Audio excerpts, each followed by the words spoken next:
Every team has their own wrestler. But this is for wrestlers everywhere. Wrestle hard. All right, guys, this is Mindset Mike, and I'm back today with one of the most dynamic competitors in the sport of wrestling right now. 2016 Olympic Bronze Medalist, 2018 World Champion, a three-time NCAA champion. On the mat, he's definitely a force to be reckoned with, and I think off the mat, known for his charismatic personality and some interesting talents that he possesses that very few wrestlers do. We'll talk about his childhood. We'll talk about his wrestling at Mizzou, how he's bounced back for some difficult times in his life, and his past few years on the senior level. Today, everybody, let's give a warm welcome to J'den Cox. Thank you for coming on, J'den. I appreciate your time. No, thank you for having me. I'm honored to be here. Oh, for sure. So, first of all, J'den, I want to welcome you with a big congratulations on a great performance at Worlds. You battled through a lot to get there, and then in the tournament, you suffered injury and were able to push through that. It seems like apparently that's a recurring thing for you now. You can't do anything great without getting injured, it seems. So, can you tell us about your training leading up to the World Championships and your experience in Budapest? Well, the training was great. I made a move from Columbia, Missouri to the Springs in Colorado, and Kevin Jackson took me under his wing and was working with me every day. They got me set with a weightlifting plan, got me set just working with him. We just focused on things that we weren't really good at, for one, and then we looked to improve on areas even more so that I had already had a lot of success in. Changing our mindsets in certain situations of the match that we were, more likely going to see. It was just an awesome transition, and KJ definitely helped me a lot with that. And, a lot of the guys here who are in the EAP program, they helped me out a lot, being my partners, and it was just awesome. It was like being on a team here at the OTC. So, what's the EAP program for those that don't know? So the EAP program is for developmental wrestlers. Basically, you got guys who are in high school still or making that transition from high school to college. It's basically a program they get to come out here, live out here, and train with one of the best coaches out there, with KJ and Bill Zadek, and get more international experience younger. Some of them may still go to college. Some of them may gray shirt. But, it's a great way for guys to go out there and get really tough competition, get exposed to the international scene early, and get great training and prepare themselves for the next step, which is college wrestling, and then have them already had a little taste of international wrestling if they're ready to take that step after that. For sure. Before we get into a little bit more about you had mentioned here in your talk about Budapest that you and KJ had worked to change mindsets in certain situations. Can you kind of talk a little bit more about that? Like, what were the situations? What was the mindset shift, and how did you accomplish that? Well, I think first, like the broad thing was just believing in your ability, believing in what you're capable of, not belittling your talents. KJ did a really good job of the reassurance, because I tend to sometimes, I try to stay as humble as I can, but sometimes when I'm doing that, what I'm doing is I'm putting down my ability, or I'm not giving myself enough credit. But being able to then say that I am capable of doing what I do. I can go out there and I can do this, and I'm going to go out there and do this, and having that confidence behind it. KJ did a great job of reassuring me that you're capable of doing a lot, and a lot more things, and you can go out there and do your best, and put your best foot forward. I think also, like, certain situations where, like, instead of getting ones, let's get twos. Instead of pushing a guy out, let's get the takedown, and just working those positions. And I think a big thing too we did was conditioning. We conditioned myself, and that's another thing he had to reassure me on, because sometimes I think a big thing, like, people don't understand how much a mindset really plays into the physical part of it, right? Because if you believe you're tired, you'll react that way. Your body will follow what your mind says. So I mean, it's kind of like everything that I had to go through and that KJ was putting me through. He was trying to kind of just help me either change my view on things, or help me push myself to the next level. Absolutely. And I think it's such a true thing that you said too, even even about cardio. Cardio can be similar to mindset. Your Achilles heel, or it could be one of your strengths, and you can use it as a weapon. I think, those of you that are listening, you can think of some wrestlers even at the collegiate level where, cardio is probably their best weapon. If you look at some of the guys that won world championships or that succeeded on the American team this past world championships, cardio and pace played a big role in that. I think some of the international guys breaking down their lack of cardio or lack of ability to deal with being tired was a contributor to their success or failure. So I think that's a very good point. I'm glad that you mentioned that. So when it comes to you, let's talk about your early days. You came to Mizzou as, correct me if I'm wrong, a 4-time state high school champion? Yes, sir. Okay. Talk to me about how you got started wrestling in your high school career. Talk to me about what that was like. Well, I got started wrestling really young. My parents, my uncle did it, and then my brothers did it, and I talked to my parents, and I was like, I want to do it. So I was kind of around it all the time. And, coming up through high school, I think one of the biggest things was, I have to say, like Mike Ironman, who was a great coach. He took me under his wing when I was 9, and has been coaching me since then, basically. He's still a part of my life. We still talk, we still chat. A lot. I just love having that guy as a part of my life. And he took me under his wing. And one thing he taught me was that I think is really important for a lot of young wrestlers is how to be coachable, and how to take a style from any person or anything that you learn from anyone and make it your own. And so that made it a lot easier for me to transition from, kids club to high school onto college, and so on and so forth. So kind of like, when you say taking someone's style, you mean watching other people wrestle and make that your own? Yeah.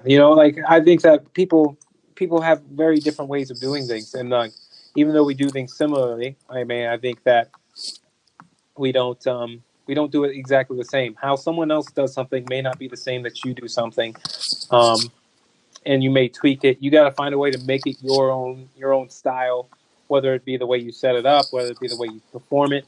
That's what makes wrestling such a great sport. I think there's really not a wrong answer. I believe any move, there's a time and a place for it. You just have to figure out where it fits in, and when to hit it. So I think that makes the sport awesome. So I think you got to figure out how to make things your own. Absolutely. We have a couple different worksheets. We talk about aggressiveness role models, toughness role models, technique role models. That goes directly in what you're saying, taking someone's style, not just, the technique that they do, but the style of wrestling and the mentality that they have, and making it your own. Who were some people that throughout your wrestling career you took from their style and incorporated that into who J'den Cox is? Well, a big one is, I don't know if you know this, but a lot of people kind of talk about my movement and stuff, and movement in my feet. A lot of that came from, believe it or not, didn't come from a wrestler. It came from Muhammad Ali. That was someone that I watched YouTube videos of. I watched an an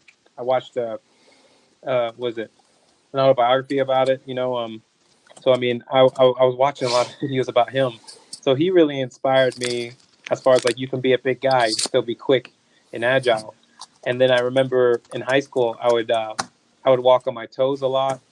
I would jump rope all the time, and then I would try to incorporate, the movement of my feet and these movements into my wrestling. So that was one of the biggest ones. Was actually Muhammad Ali definitely inspired me as far as that went. Because he's a heavyweight moving like one of the smaller guys in boxing, and I was like, well, we can do that here, and so I tried to incorporate that. That's funny. I remember at the Monterey Clinic when you were giving your technique breakdowns, and you were talking about how.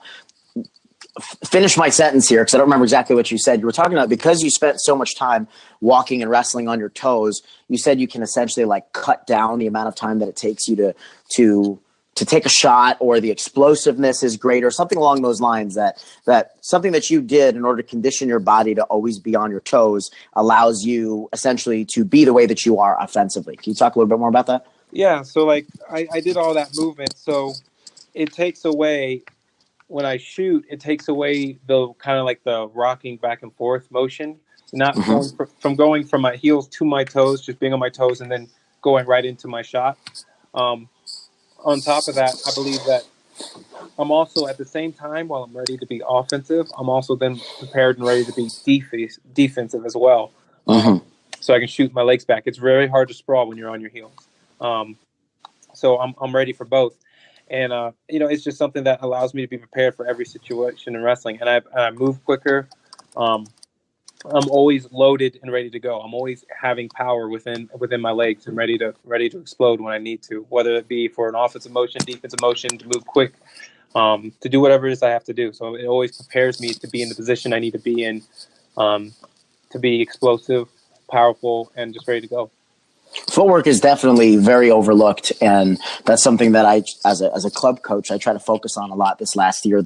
I traveled so much the last 2 years with Wrestling Mindset. I was in a lot of great rooms with a lot of great coaches, and something that I saw in common in all of the best rooms with the best coaches, they had a very specific attention to footwork. And I feel like if you can, this generation, while we have a lot of athletes, we have a lot of people that are trying to wrestle and learn these athletic movements, but they can't move athletically. They can't move athletically yet. Their hands and their feet don't work in coordination fast enough to be able to, and their body doesn't work in coordination. Their core strength isn't there to be able to accomplish some of these like very athletic movements versus you see, these big Russians, they're moving like little guys, or like your example, Muhammad Ali, moving like little guys, and a lot of that comes back to footwork and the athleticism that they develop. So super cool. I hope you guys that are listening paid attention to that and took some notes. It's funny that you immediately mentioned Mike Ironman. That was my next question. Was anyone that knows you knows that Mike Ironman played a big part in your life, and I saw and I heard some things, funny things about, I guess, your career and relationship together. One of the things, like when you started wrestling, you lost 7 matches in a row. One time he actually pulled you from a tournament because you broke in a match, and you felt like, whether it was you or your coaches, you readjusted your approach to wrestling. He sat you and he made you drill and wrestle right in front of him for the rest of that summer or the year. And that was when you guys felt like you made a very big transition and jumped levels. So what I'd like you to do is talk a little bit about like what Mike has done for you in your life, what he means to you as a coach, and more, what he's done for your mindset, and maybe even talk a little bit about J'den and your all of y'all's relationship together. Well, I think one thing is that both of them are crazy. They're both crazy, and I love them for it. Mike has been a huge part of my life, both on and off the mat. I think, on the mat, he's just a ninja, man. He knows the ins and outs, both mentally and physically. I mean, I think, Mike has experienced a lot with his wrestling career as well, both mentally and physically. I mean, he's someone who can inform you of what you're thinking before you even think about it, or what's going to happen before it happens. He kind of just has the ins and outs about it. A big thing that he does that I really enjoyed, especially as a kid, was he would talk to us, before practice. Practice is about to start in like 30 minutes or so, and he's sitting there just talking to us, and then it runs into practice, and he's talking to us about matches and mindsets, and not like preaching, but like having a conversation with us about it. He'd have us do things like sit in a split for minutes, a couple minutes before practice, and just sit there and then try to go lower and lower. I mean, we don't understand it. We're kids. We don't understand why. But then later on, guys get into our legs and we're going to that position and realize, oh, there's a purpose. And, I think with everything Mike was teaching us or telling us or having us do, there was a purpose behind it. It wasn't just, and it wasn't all about working out. It wasn't all about the grind. It was about becoming an all-around better wrestler. And, we didn't have to run sprints all the time, or we didn't have to grind our bodies into the ground. We just learned how to wrestle, and how to have a wrestling mindset, and not really even a wrestling mindset, just a mindset to go out there and enjoy it, to put on a show and enjoy what we do, and look to dominate and enjoy that domination. Look forward to the match, not being in there scared, because the next match is about to end in a minute and you're waiting. But stand there excited and and pumped and be ready to take to place your foot on the line. You know, like I said, I've spent a lot of time traveling in the last 2 years, and I've done it with very open and observant eyes and ears, trying to figure out what do all these great coaches have in common, and these great athletes and the coaches that built them, what do they have in common? And so the stuff that you're saying is very reminiscent to when I spent a week with the Sanderson family in Utah.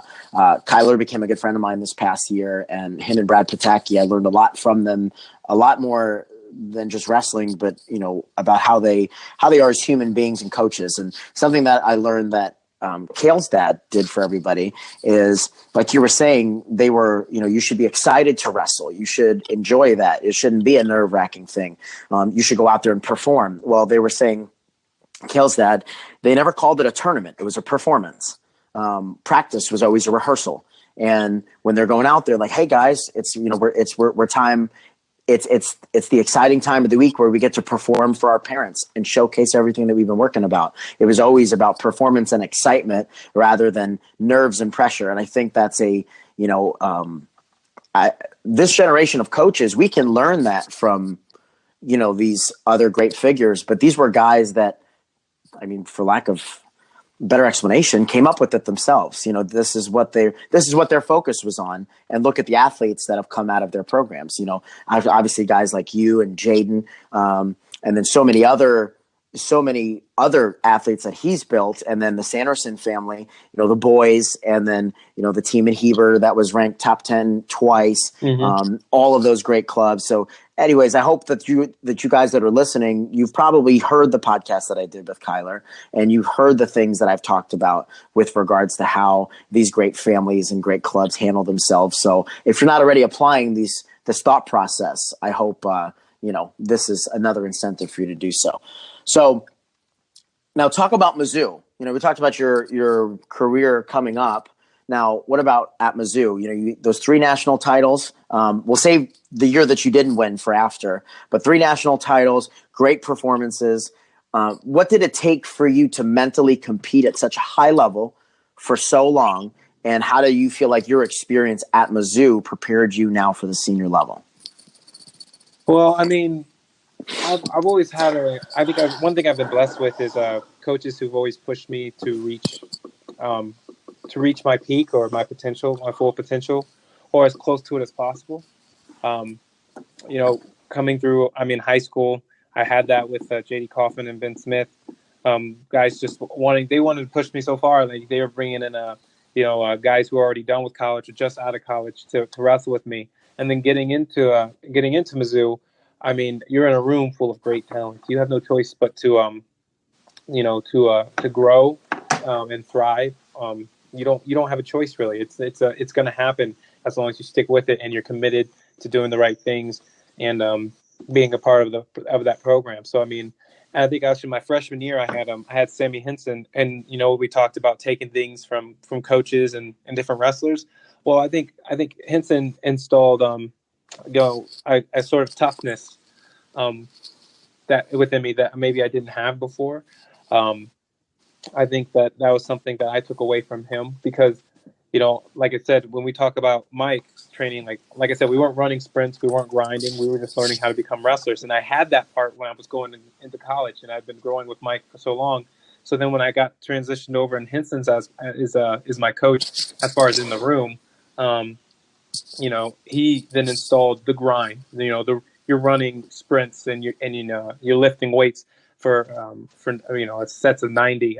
You're doing the mile runs as hard as you can, the 7-mile runs, and you're pushing yourself. You're doing the stadiums and everything, and not only doing them because those things were tradition for Mizzou to do, but doing them and trying to dominate that workout and get that toughness to push through it. And so I think Henson definitely helped to install that. And that's something I learned and took with me as well. Smith led the program. It was a great program. Both, I think, as a man and as a wrestler, he definitely helped to focus on both. As a man, as a wrestler, as a student, making sure that you represented yourself well in every aspect of life, and talking with guys and helping guys reach their goals both on and off the mat. For sure. you finished your freshman campaign as a national champ, but in your documentary, you talked about how you battled demons and dark times during that time. You talked about, correct me if I'm wrong, the difference between joy and happiness and how people need to know that difference. Can you tell us, kind of share that experience for those that didn't get to watch that, the great documentary that Flo did on you, kind of share that experience, what you battled through, and, in the midst of seemingly, having everything at your fingertips, at least that's what everybody on the outside saw. Everybody else saw the happy, cheerful, freshman national champion. What was going on in your life, and how did you bounce back from what you would call really dark times and struggling with demons? Well, if I'm honest, bouncing back is the way you have to put it, because dark times still linger within my life. They don't just disappear, and it's something that I'm trying to definitely overcome. But I think that before, so my freshman year, it was actually just before my freshman year. So I think it was about a month before, maybe just a couple weeks before the season had actually kicked off. I actually ended up being put into a psych ward at MU, and it was something. No, it was it's definitely an experience I would love not to have, but I was in there, and I remember Smith visiting me, and I had some other people visit me, and I remember that the coaches and the staff kind of just rallied around me, and honestly I didn't know this till later on, but some of my teammates kind of understood and knew what was going on as well, and now that I know that, it makes more sense that they kind of helped me overcome my demons as well, and just kind of had my back through some tough times, for sure. Bouncing back was more so. I remember when I came back to the team and I came back from there, I wanted so badly just to wrestle and get on the mat. But I think at the same time, and really, when I know we're going to get into this later, but considering my sophomore year, I was really just I wanted to get on the mat, because I think wrestling was just my way of burying what was wrong. Mm-hmm. And and it's something I'm still working on, still learning, that's not necessarily a healthy thing to do. And it's something that, but it's hard, because especially whenever you've been doing it for so long, it's a lesson that it's hard to overcome that, because you've been doing it for so long, and it's like a habit almost, and you want to, and you try to, and at some points it works in your life, and you think, I can get over this and I can work through this on my own. And then finally, at some point, it breaks down, and then it breaks you, and then all of a sudden, there's really just a shell of yourself, and then you make decisions and you do things that aren't really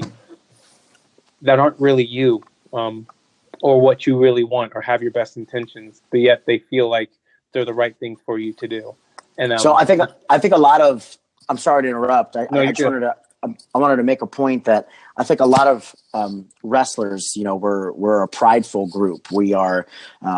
It's all about never showing weakness. And what would you say to help wrestlers that maybe do struggle with dark times and depression, suicidal thoughts, or just going through really difficult times in general, and being conditioned to not show weakness and ask for help? How would you say, as in the situation that you found yourself in and that you continue to battle with, what's your advice to those of us stubborn wrestlers who never want to show that we're tired or weak, to do the important thing and take care of their mental health?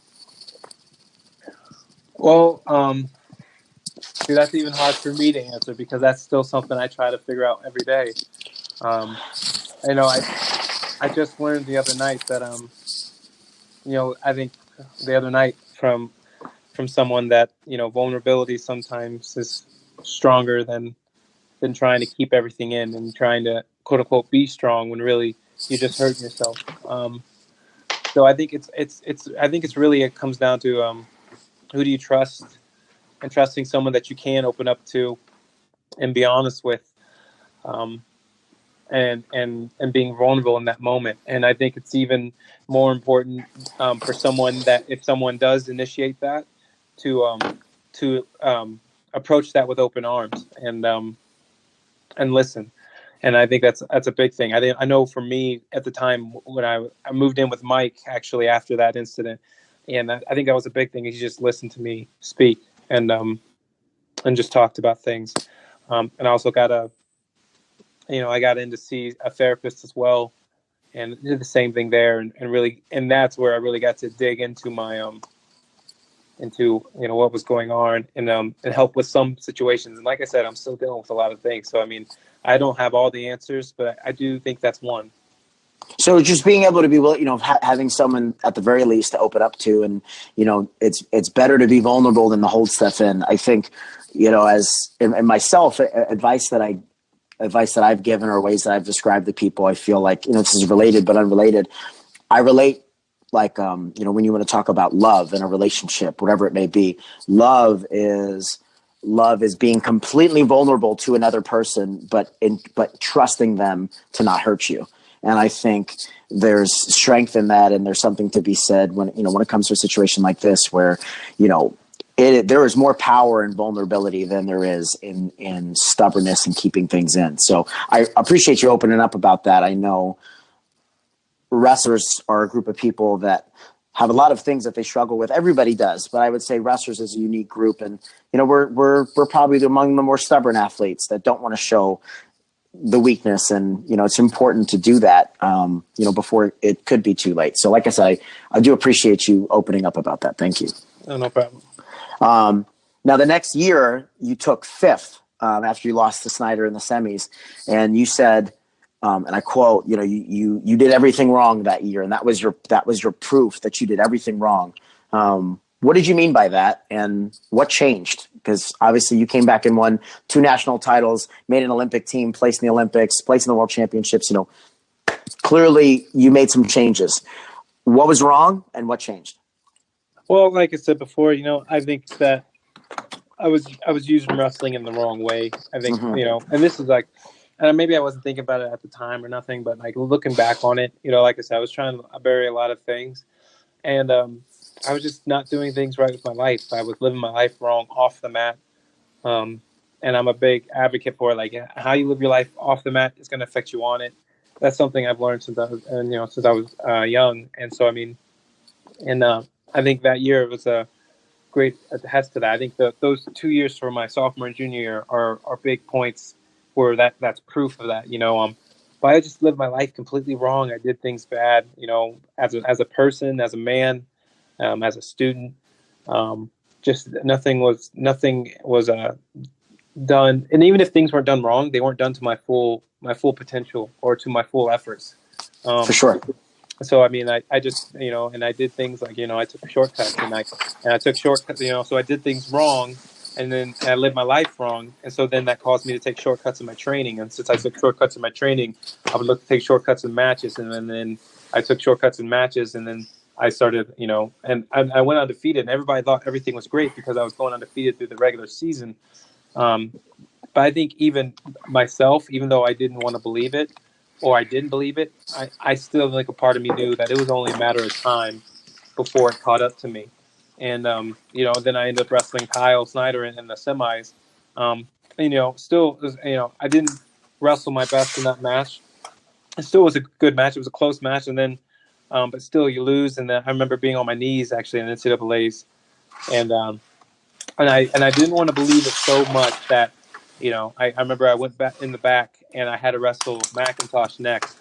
And I seriously didn't even want to be on the mat at that point in time. And then I ended up dropping that match to McIntosh to decide whether or not I'm going to go for third or fifth. And then I remember talking with the coaches, and it's just like you want to end this on a high note. Finish this tournament out to what you want it to be. And then I struggled, and then in a match of which I struggled in, I finally came back to beat then Connor Hartman for fifth. And then past that, I remember I went back and I talked to my coaches, and we said we had to make some changes. And I had this man. I came into them and I talked to them like I got to make some changes because I did not want to feel like that again. Or that feeling of almost being like lost, and and not even shocked at the results, but like I don't want to feel that where like I knew especially because it's one way when you feel like, oh, I knew I was, like when I said at Worlds, I expected to be here. I did the work to here. It was almost like I expected to be there and I was in denial about it. Yeah. Where I was on the wrong end. And so I went back and I talked with them, and, I said, I want to make some changes. This is what I want to do. Here's how I want to commit to it. And this is where I want to go for next year. And then next year, it was like you saw a completely different person on the mat.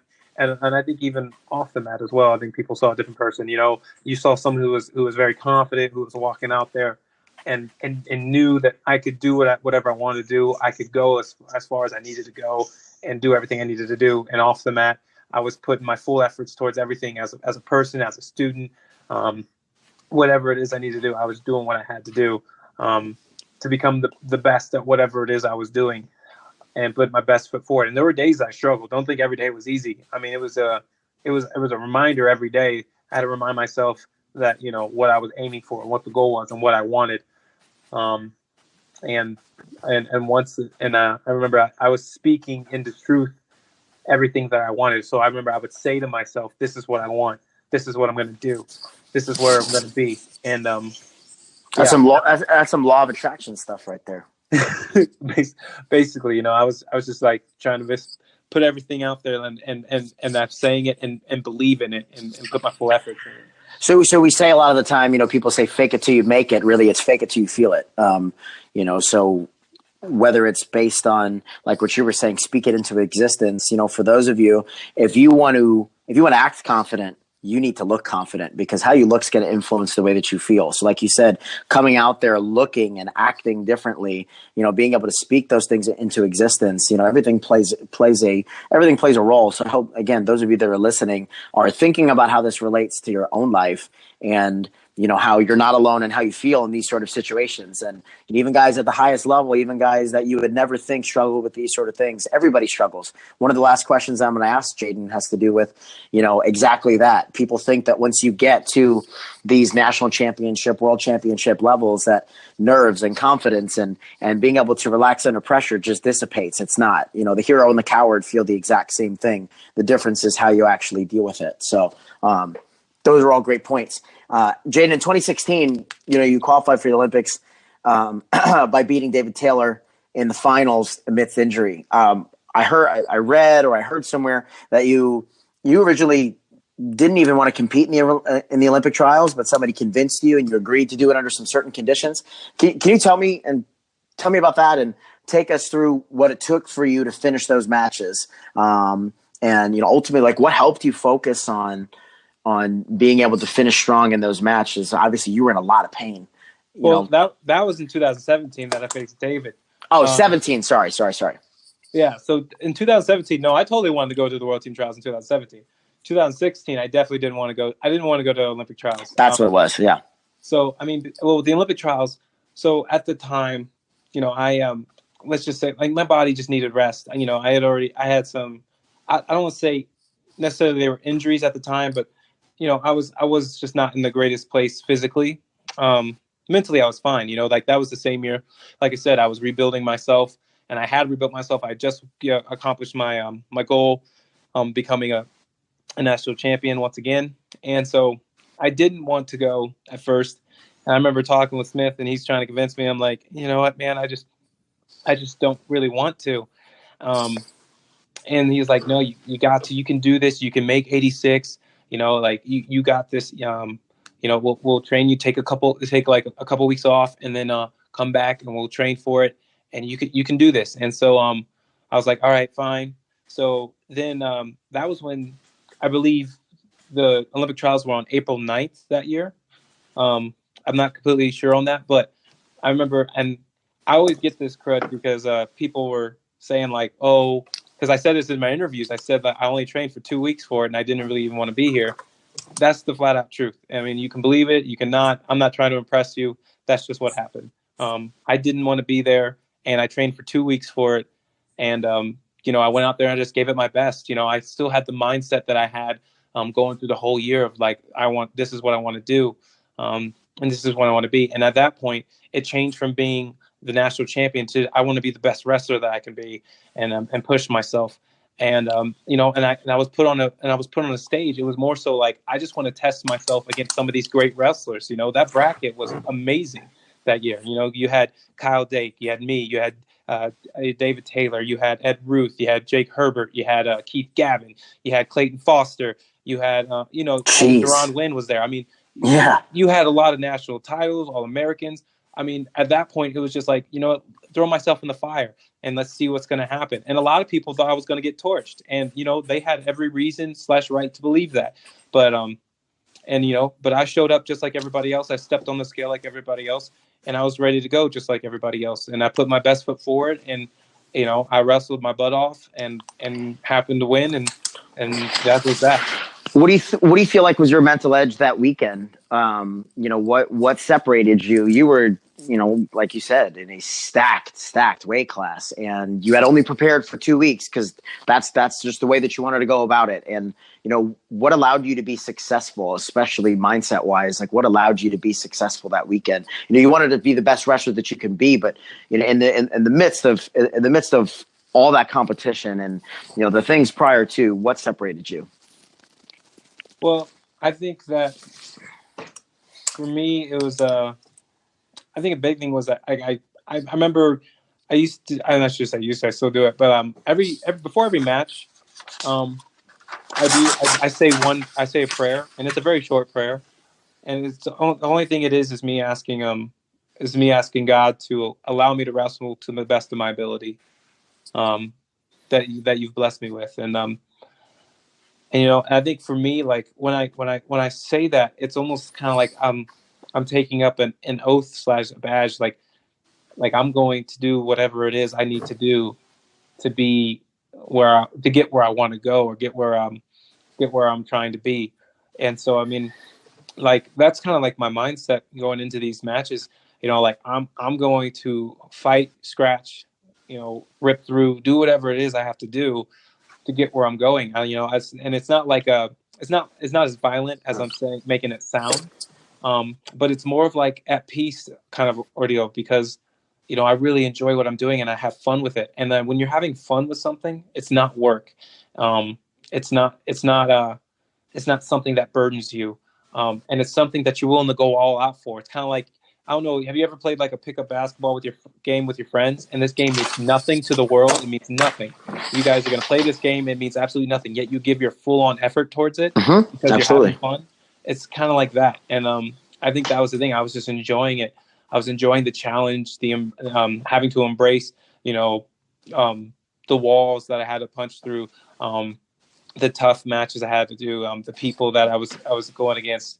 I enjoyed the things people had to say before and after events, and which before saying I couldn't make the team, and then after saying I wouldn't medal. Like, I enjoy it. I push myself to surpass it, and really the having fun of it kind of it puts that stuff almost like in the back seat, because now it's just you go out there and you just do what you do, and you kind of just, I don't know, it's like floating almost, really.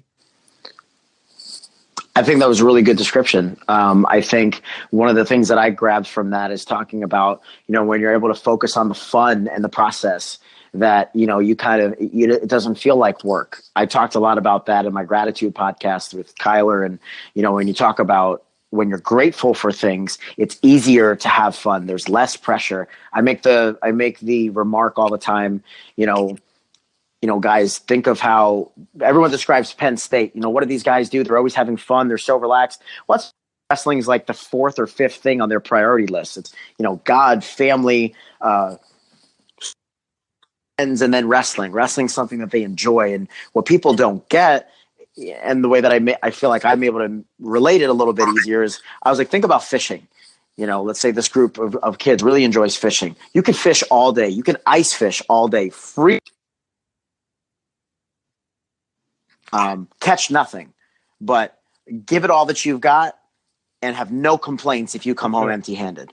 Very few people could say the same about a wrestling tournament. Show up, cut weight, go 0-2, but go home being thankful for the opportunity that they got to wrestle. And I remind them, I say, okay, think about that. Now think about what happened to Mark Hall last year. how Mark Hall can lose in the NCAA finals, what he was working for all year. And then he goes 10 minutes later and he's the first one to jump in Bo Nickel's arms because he's so proud of his teammate. I think that takes that perspective where one, gratitude, and two, wrestling is something that's fun that they enjoy. So they don't have that feeling that, of failure. It's like, this sucks. I lost, but Right. I'm so happy for my teammate. I think that you put that well. Letting something drive you and push you, and then letting something weigh you down. There's a huge difference between those two things. And really, I think that it's almost like failure is inevitable. Everyone is going to fail at some point in time in their life. Disappointment is your control, is what you have control of, right?